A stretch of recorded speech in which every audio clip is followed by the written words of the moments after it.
50 prominent men join push for Marshall Plan for Moms proposal. Washington, CNN. 50 prominent men, including business leaders, athletes and actors, are backing a proposal that would pay moms $2,400 a month for their unpaid labor at home, as record numbers of women have left the workforce due to the coronavirus pandemic and the economic crisis.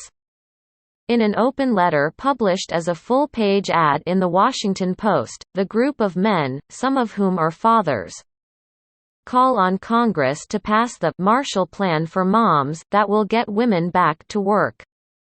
The letter includes NBA star Steph Curry, former NFL player Victor Cruz, actors Don Cheadle and Colin Farrell, Craigslist founder Craig Newmark, Reddit co-founder Alexis Ohanian, and New York City mayoral candidate Andrew Yang.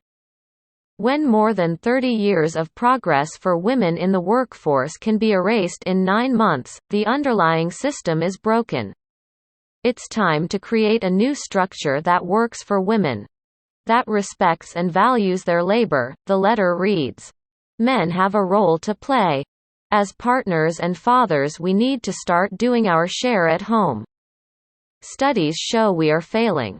Along with stimulus checks to moms. The Marshall Plan for Moms, proposed by Girls Who Code CEO Reshma Saujani, calls on the Biden administration to pass policies like paid family leave and pay equity and retraining programs for women to return to work.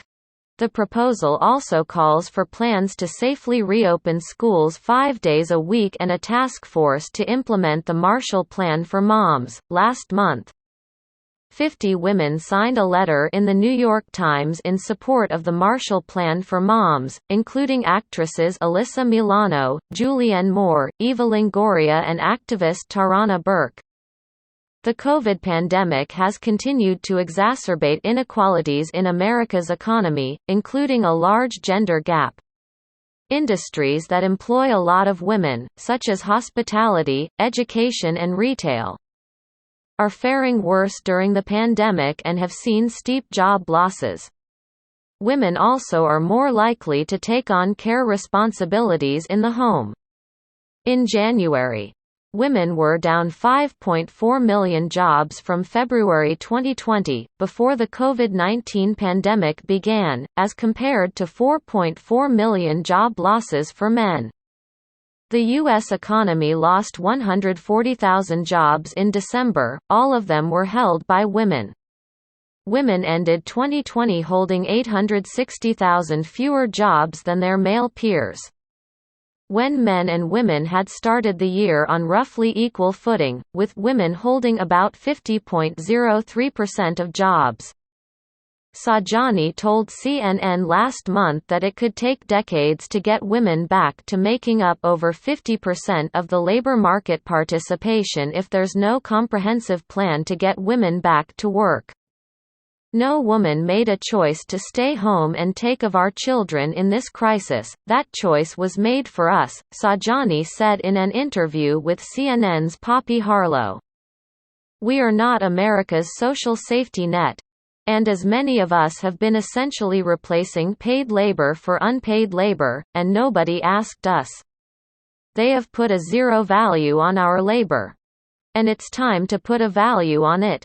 Asked if she's heard from the Biden administration, Saujani replied, I know Joe Biden cares about mothers. This is an issue that he cares about personally. And so I have no doubt that this administration will do the right thing and put together a Marshall Plan for mothers. The Marshall Plan is in reference to the post-World War II U.S. program, named for Secretary of State George Marshall, that gave massive amounts of aid to Western European countries.